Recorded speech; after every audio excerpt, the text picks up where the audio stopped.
Hi everyone and welcome to this week's video. This week I am potting up some Amaryllis and some Narcissi Paperwhite for some indoor flowering colour after Christmas time in January, February, when the worst of the weather hits and it's cold and it's dark and you just want something cheerful to look at. And these bulbs make lovely gifts as well because you're giving a nice present that's going to keep on giving after Christmas Day, something to look forward to that people can take care of and enjoy the flowers throughout the winter. So the reason that I love Amaryllis and Narcissi Paperwhites is that they are really quick bloomers. So I can start them off now and then in about 6 to 8 weeks time I'll start to have some flowers. It does depend on the conditions that you're growing them in, so you can speed them up if you were in a really light-filled warm environment, and you can slow them down a bit if you were in a cooler one with maybe not quite so much light inside. But very, very fast to flower. The Narcissi Paperwhites are lovely, fragrant, delicate white little flowers. I absolutely love them, and they make an excellent cut flower too. So I've used them over the years in Christmas arrangements where you can cut the flowers and then you can put it together with some nice greenery from the garden and make a nice Christmas table arrangement.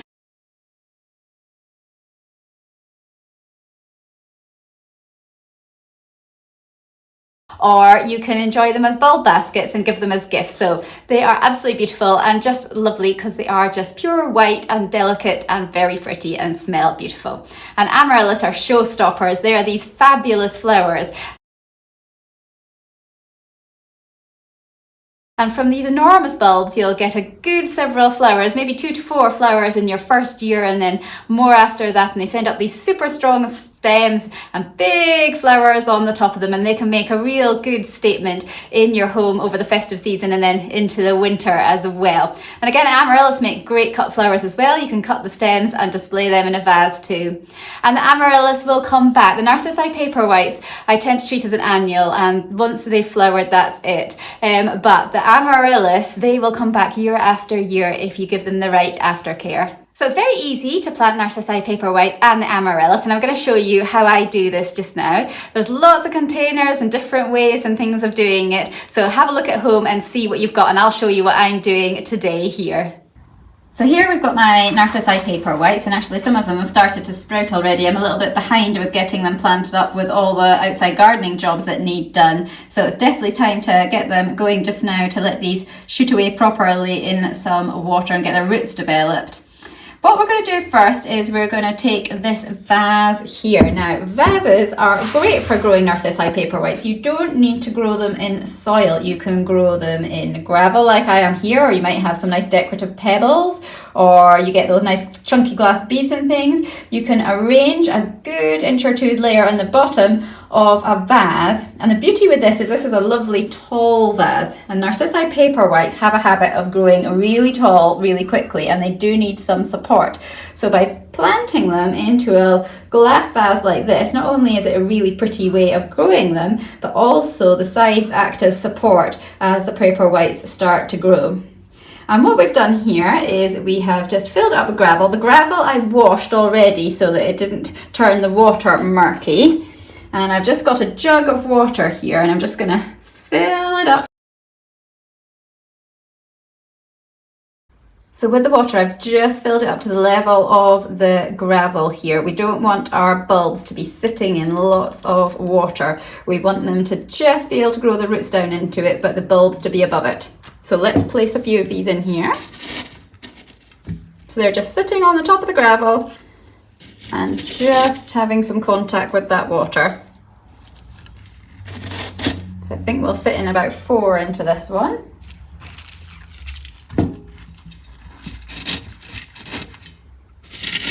Maybe 5 if I have a little bit of room there.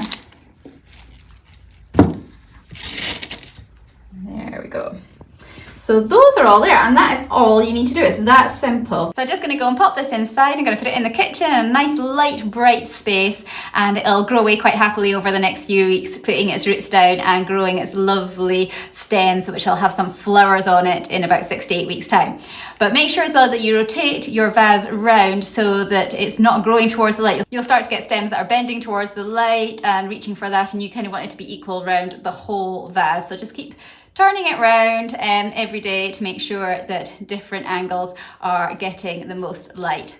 And we'll keep an eye on this and see how it's doing over the next few weeks, and hopefully by January time we'll get some lovely flowers to look at. That now needs to go inside the house into a nice bright place, and it'll start growing away. We'll have a check back in it in a couple of weeks and we'll see that there'll be lots of roots growing down at the bottom, and we'll start to have some lovely shoots growing up at the top. Check your water levels to make sure that you have enough water for the roots in there. If it's getting a bit low, then you can top it up, but again, make sure that your bulbs aren't sitting in water so that they don't rot. But this is going to look beautiful in a few weeks time, so we'll keep an eye on them, and in about 6 to 8 weeks the Paperwhites will flower. They'll smell gorgeous, they'll look really pretty inside at a time of year when it's really getting dark, and you might want to have some really nice flowers. You might be having people around for dinner or people around for Christmas and New Year, and it's a lovely decoration to have. So you don't have to just plant Narcissi Paperwhites in water, you can plant them into multi-purpose compost as well. So you can make some nice baskets up to give to friends and family. You can have some nice pots planted up with them. You might have some nice terracotta pots, or you might have some other lovely decorative pots. The main thing to make sure is that you do have drainage holes in them so that the water can escape and you're not going to get really waterlogged soil that the bulbs are sitting in. So I'm going to put some baskets today to make up as gifts. So what I've got in here is I have got some multi-purpose compost, and I've just added some horticultural grit to that just to help with the drainage and mixed it in. I've got my baskets here that I'm going to plant them into, and I've just put a little bit of a hole in the bottom there to make sure that there's some drainage as well. So I'm going to just fill up my baskets,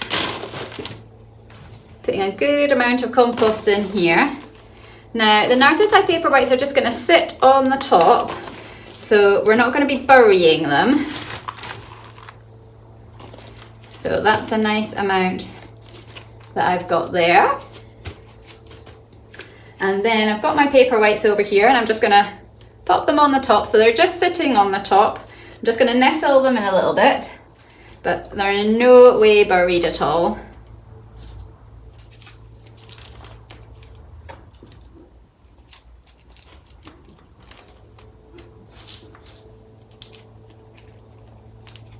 So once you've got your Narcissi into your basket, you want to give them a little water around about. Make sure that you don't get any on the tops of the bulbs, just around the base.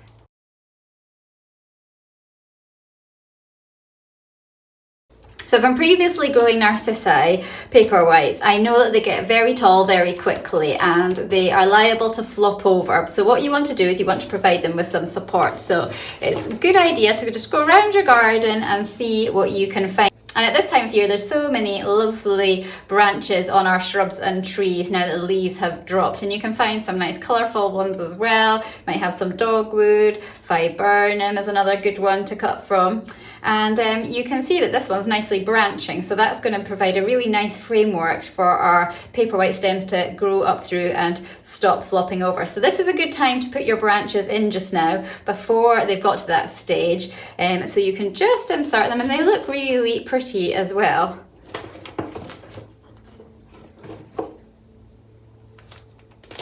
can just put different ones in, make sure that you've got it all securely in.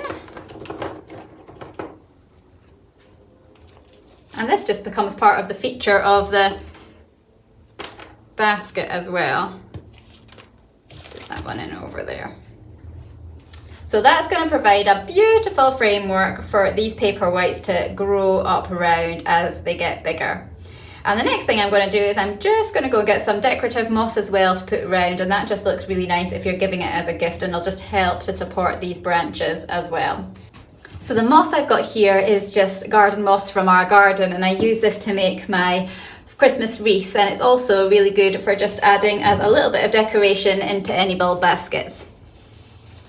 So I'm just going to add that in round the stems and the branches. The main thing to remember about the Narcissi Paperwhites is that they are tender bulbs. So now that I am planting these up, I'm going to have to take them inside into the home to flower over the winter time. They wouldn't survive outside and flower well for you. And this is the same with the Amaryllis as well. There we go, we've got Narcissi Paperwhites growing two different ways for you there. One with some lovely branches from the garden and a moss-filled decorative basket.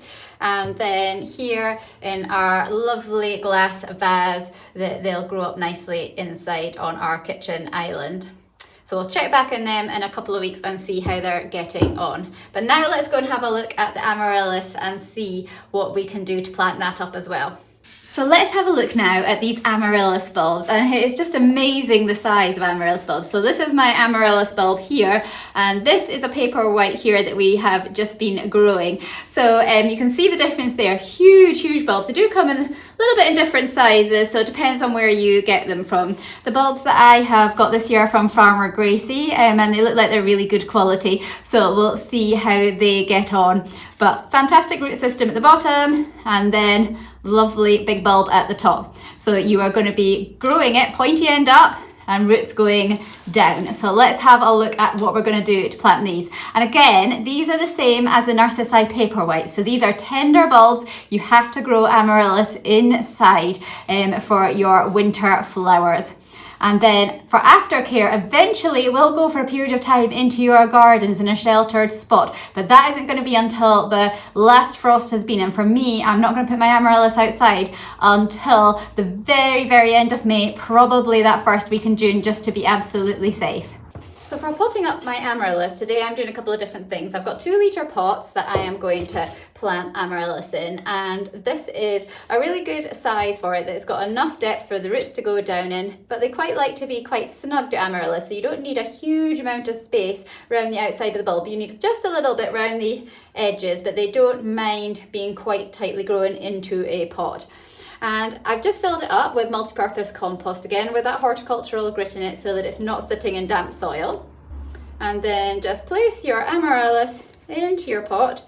You might need to just work those roots down into it. The main thing with the Amaryllis is that you are not going to bury that bulb. So it's just going to sit on the top of the pot there, like you can see, so that it is above the rim and that neck is well above the rim.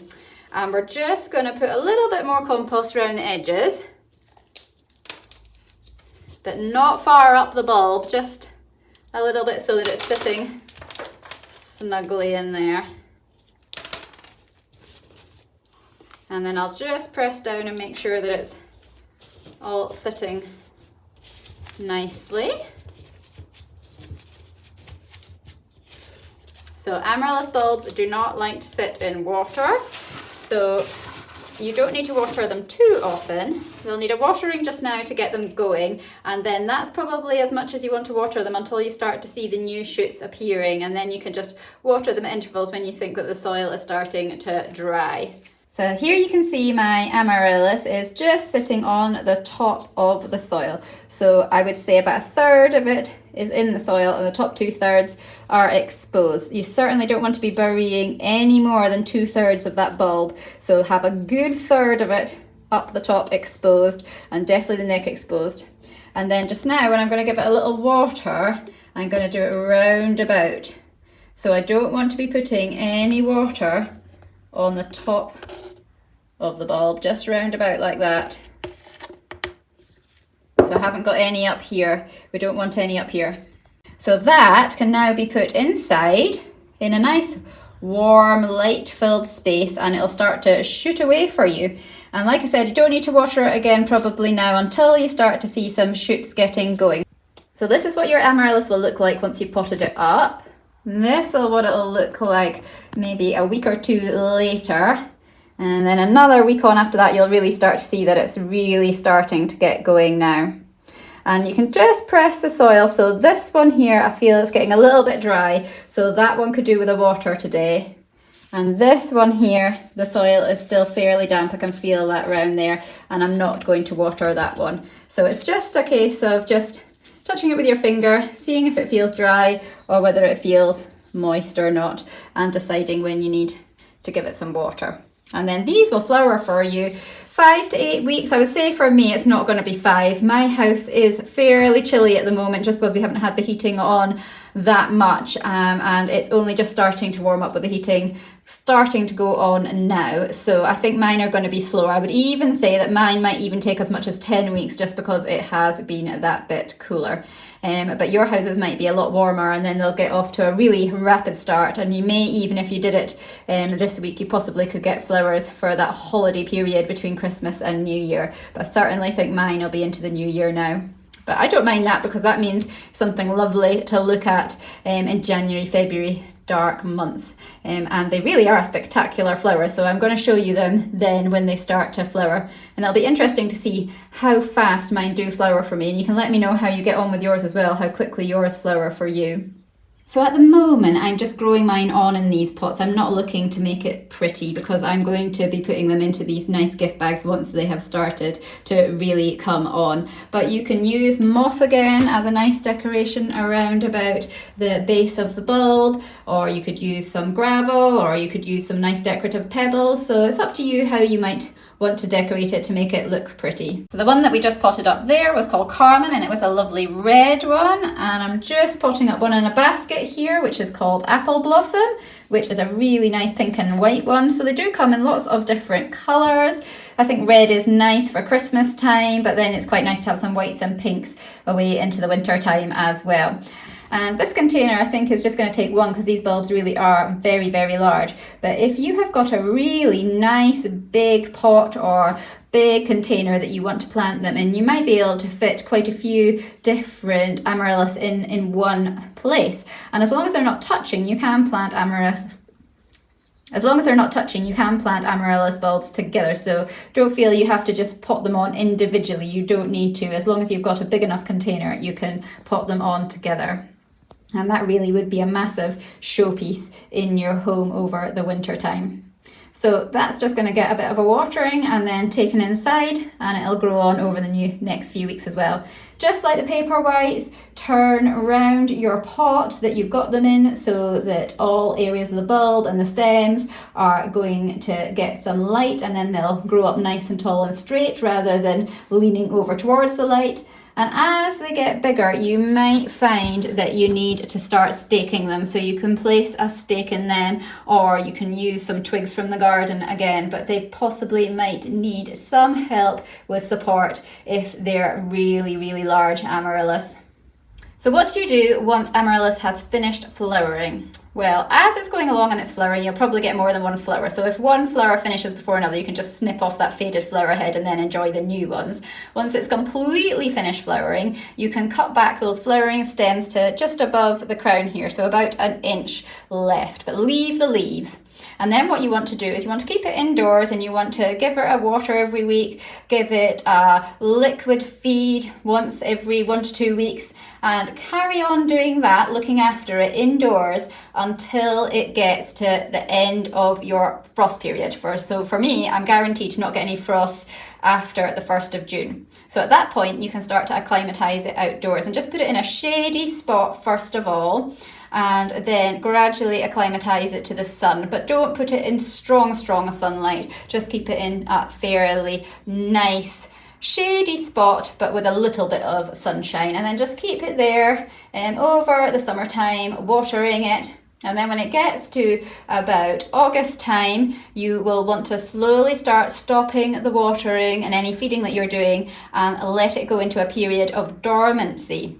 So what you need to do then is gradually stop the watering, bring it inside. So maybe you have got a basement, or you've got a colder room or a garage, somewhere you can pop it in, and then you're just going to leave it for about a period of 8 weeks so that it can go dormant. And at that stage, you'll find all the leaves start to die back, and you can just remove any yellowing leaves. And then once it gets to around about late October, November time, it depends when you want it to flower for the next year, you can bring it back out and you can take it back into your warm kitchen or your warm room in the house, give it a water, and it'll start to come back for you. So that's the main stages. Main stages is enjoy it flowering over the winter time, water it and feed it every few weeks all the way up until your frosts have finished, then gradually acclimatise it outside, keep it outside over the summertime, end of the summer, slowly stop watering it and bring it inside, Give it one last water then, and then no more for about 8 weeks. And then remove any yellow faded leaves by that stage. Then take it back in when you are knowing you want to flower in about 5 to 8 weeks time. So take it out of its dormancy storage then, bring it into the warmth and the light again, give it a water, and it'll start growing away for you again. And your amaryllis can keep going year after year and give you lots of pleasure and lots of beautiful flowers that way. They make fantastic cut flowers as well, so they'll last well in a vase, so you can use them for arrangements. So they really are a fantastic flower at a time of year when not so much else is growing. So I'm super excited to get these amaryllis growing now, and also the Narcissi Paperwhites, because I was getting a bit behind and they really needed to get started. You could see that from the bulbs shooting away there before I'd even got them planted up. So that's a really good job done. And like I said, it doesn't matter that they're not flowering for Christmas Day, because actually the nicest bit to have flowering is afterwards in that January, February period where we all want to cheer it up a little bit with something beautiful to look at and some lovely scent from those narcissi as well. So I'm going to get these all into the house. We're going to check back on them over the next couple of weeks and we'll see how they are getting along. Let me know how you're getting on if you're planting any indoor bulbs this winter time. Are you doing some for gifts, for family and friends, or are you just potting some up for your own inside spaces? Let me know what you're planting, because we've now looked at hyacinths, we've looked at amaryllis, we've looked at paperwhites, so there's lots and lots of different bulbs that you can enjoy indoors.